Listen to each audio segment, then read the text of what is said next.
नमस्कार, मी अनिल जाधव. तुम्ही बघताय आपला अग्रवाल. नांदेड जिल्ह्यातल्या शेतकऱ्यांना 813 कोटी रुपयांची पीक विम्याची भरपाई मंजूर झाली आहे. खरीप 2025 मधल्या पीक विमा भरपाईची आता जिल्हानिहाय आकडेवारी पुढे यायला सुरुवात झाली आहे.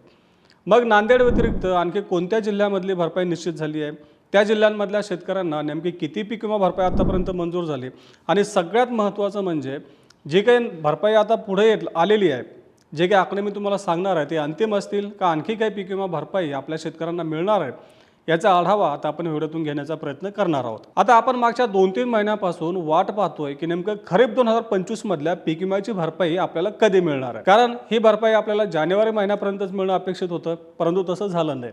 त्यामागचं प्रमुख कारण असं होतं, एकतर यंदा पीक कापणी प्रयोगावर आधारित भरपाई मिळणार आहे, ते काही तांत्रिक उत्पादन होतं, ते काही मिळायला उशीर झाला होता. काही ठिकाणी पीक कापणी प्रयोग देखील बाकी होते, त्याचा देखील अडथळा पीक विमा भरपाई निश्चित करण्यामध्ये आला होता. सगळ्यात मोठा जो अडथळा होता तो होता पीक विमा भरपाई देण्याच्या नियमामध्ये केलेला बदल. आता या पोर्टलवर ज्या काही त्रुटी येत होत्या, त्या त्रुटी वेळोवेळी त्याच्यावर मात केली जात होती, त्यावर तोडगा काढला जात होता आणि पीक विमा भरपाई निश्चित करण्याचं काम सुरू होतं. राज्यात खरीप हंगामात जवळपास 12,000 पीक कापणी प्रयोग झाले होते. या 12,000 पीक कापणी प्रयोगाच्या माध्यमातून उंबरठा उत्पादन, त्यानंतर जे काही आपलं प्रत्यक्ष उत्पादन आलं, त्यामधली तफावत त्याचं गणित करून पीक विमा भरपाई निश्चित केली जात होती. आणि त्यासाठी लागणारा उशीर, तांत्रिक अडचणी यामुळे एप्रिल महिन्यात आता कुठं पीक विमा भरपाईचा नेमका आकडा पुढे येतोय. जे काही 12,000 पीक कापणी प्रयोग झाले होते, त्यापैकी आतापर्यंत केवळ 6,000 पीक कापणी प्रयोगाचीच जे काही भरपाई आहे ती निश्चित झाली आहे. अजून जवळपास 6,000 पीक कापणी प्रयोगाचे जे काही भरपाई आहे ती अजून निश्चित व्हायची आहे. काही मंडळांचा अजून त्यामध्ये आकडा बाकी आहे, परंतु राज्यातल्या 30 जिल्ह्यांमध्ये 1219 कोटी रुपयांची भरपाई आतापर्यंत मंजूर झाली. त्यापैकी 813 कोटी रुपये एकट्या नांदेड जिल्ह्यामध्ये मंजूर झालेले आहेत. मग नेमका प्रत्येक जिल्ह्यामध्ये किती भरपाई मंजूर झाली ते देखील बघूयात. आता आपण सुरुवात करूयात मराठवाड्यापासून, कारण मराठवाड्यातल्या नांदेड जिल्ह्यात सर्वाधिक भरपाई मंजूर झालेली आहे. आता 1219 कोटींपैकी आपल्या मराठवाड्यामध्ये 978 कोटी रुपये मंजूर झालेत.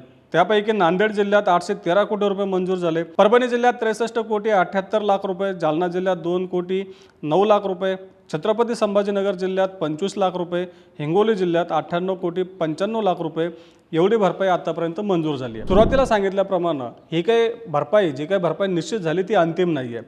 आणखी जवळपास निम्म्या पीक कापणी प्रयोगामधली भरपाई निश्चित व्हायची आहे. म्हणजेच हा आकडा निश्चितच वाढू शकतो. एकूण भरपाई आतापर्यंत जी काही सांगितली 1219 कोटी रुपये, तर ही निम्मी भरपाई आहे.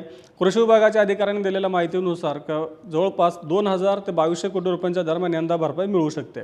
म्हणजेच जे काही तुम्हाला मी आता आकडे सांगणार आहे ते आकडे कदाचित निम्म्याच भरपाईचे असू शकतात. यापेक्षा भरपाई आपली आणखीन वाढेल आणि त्यावेळी हा आकडा बदललेला आपल्याला दिसून येईल. त्यामुळे मराठवाड्यात आता जो काही आकडा सांगितला, मराठवाड्यात जिल्हाने आहे, त्या आकड्यामध्ये आपल्याला जी अंतिम भरपाई येईल त्यामध्ये निश्चितच बदल दिसून येईल. आता विदर्भात एकूण 62 कोटी 53 लाख रुपये मंजूर झाले. त्यापैकी चंद्रपूर जिल्ह्यात 2 कोटी 60 लाख रुपये, वर्धा जिल्ह्यात 9 कोटी 61 लाख रुपये, नागपूर जिल्ह्यात 1 कोटी 94 लाख रुपये, गोंदिया जिल्ह्यात 31 कोटी रुपये, भंडारा जिल्ह्यात 4 कोटी 33 लाख रुपये, वाशिम जिल्ह्यात 1 कोटी 9 लाख रुपये, बुलढाणा जिल्ह्यात 5 कोटी 64 लाख रुपये, अकोला जिल्ह्यात 1 कोटी 58 लाख रुपये, अमरावती जिल्ह्यात 2 कोटी 50 लाख रुपये, गडचिरोली जिल्ह्यात 2 कोटी 24 लाख रुपये एवढी पीक विम्याची भरपाई मंजूर झाली आहे. पश्चिम महाराष्ट्रात 12 कोटी 73 लाख रुपयांची भरपाई मंजूर झाली आहे. सोलापूर जिल्ह्यात 6 कोटी 84 लाख रुपये, सातारा जिल्ह्यात 3 कोटी 62 लाख रुपये, कोल्हापूर जिल्ह्यात 27,000 रुपये, सांगली जिल्ह्यात 1 कोटी 27 लाख रुपये, पुणे जिल्ह्यात 1 कोटी रुपये. उत्तर महाराष्ट्रामध्ये अहिल्यानगर जिल्ह्यात 118 कोटी 35 लाख रुपये, नाशिक जिल्ह्यात 8 कोटी 78 लाख रुपये, जळगाव जिल्ह्यात 1 कोटी 6 लाख रुपये, नंदुरबार जिल्ह्यात 2 कोटी 9 लाख रुपये, धुळे जिल्ह्यात 1 कोटी 3 लाख रुपये. तसंच कोकणातील काही जिल्ह्यांमध्ये देखील भरपाई मंजूर झाली आहे. त्यापैकी ठाणे जिल्ह्यात 17 कोटी 93 लाख रुपये, रत्नागिरी जिल्ह्यात 7 लाख रुपये, सिंधुदुर्ग जिल्ह्यात 23 लाख रुपये, पालघर जिल्ह्यात 15 कोटी 34 लाख रुपये, रायगड जिल्ह्यात 1 कोटी 6 लाख रुपये अशी भरपाई मंजूर झाली आहे. म्हणजेच आतापर्यंत जो काही भरपाईचा आकडा पुढे आला त्यामध्ये मराठवाड्यात सर्वाधिक भरपाई आलेली आहे आणि त्यापैकी एकट्या नांदेड जिल्ह्यात तब्बल 813 कोटी रुपये एवढी भरपाई मंजूर झाली आहे. इतर 29 जिल्ह्यांमध्ये उरलेली भरपाई आहे म्हणजे 1219 कोटी रुपये, त्यापैकी 813 कोटी रुपये एकट्या नांदेड जिल्ह्यात मंजूर झाले आहेत. आता जर आपण विभागनिहाय पाहिलं तर आणखीन आपल्याला चित्र स्पष्ट होईल. मराठवाड्यात सर्वाधिक 978 कोटी रुपये मंजूर झाले, त्यापैकी नांदेड जिल्ह्यात 813 कोटी रुपये मंजूर झाले. तसंच विदर्भातील सगळ्या जिल्ह्यांसाठी 62 कोटी रुपयांच्या दरम्यान भरपाई मंजूर झाली. उत्तर महाराष्ट्रातील जिल्ह्यांसाठी 131 कोटी रुपये, पश्चिम महाराष्ट्रातील सगळ्या जिल्ह्यांसाठी जवळपास 13 कोटी रुपये आणि कोकणातील जिल्ह्यांसाठी 35 कोटी रुपये अशी भरपाई मंजूर झाली आहे. आता जे काही आकडे सांगितले ते अंतिम नाही आहेत. यामध्ये आणखीन बदल होऊ शकतो, कारण जवळपास निम्म्याच पीक कापणी प्रयोगातून येणारी भरपाई निश्चित झालेली आहे. आणखीन जे काही मंडळनिहाय पीक कापणी प्रयोग झालेले आहेत त्याचं कॅल्क्युलेशन सुरू आहे. त्याला ती आकडेवारी येण्यासाठी आणखीन काही दिवसांचा कालावधी लागू शकतो. निश्चितच शेवटच्या टप्प्यामध्ये मी जे काही जिल्हानिहाय आकडे सांगितले त्या आकड्यांमध्ये वाढ होऊ शकते. आता आपण बघूयात की अंतिम आकडा नेमका किती येतो, जिल्हानिहाय त्यामध्ये किती वाढ होते.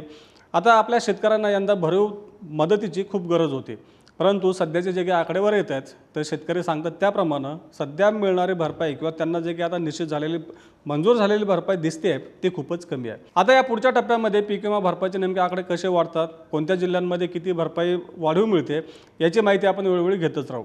त्यासाठी आपल्या ॲग्रोवनच्या चॅनलला नक्की सबस्क्राईब करा आणि हा व्हिडिओ जास्तीत जास्त शेतकऱ्यांपर्यंत पोहोचवण्यासाठी लाईक आणि शेअर करायला विसरू नका.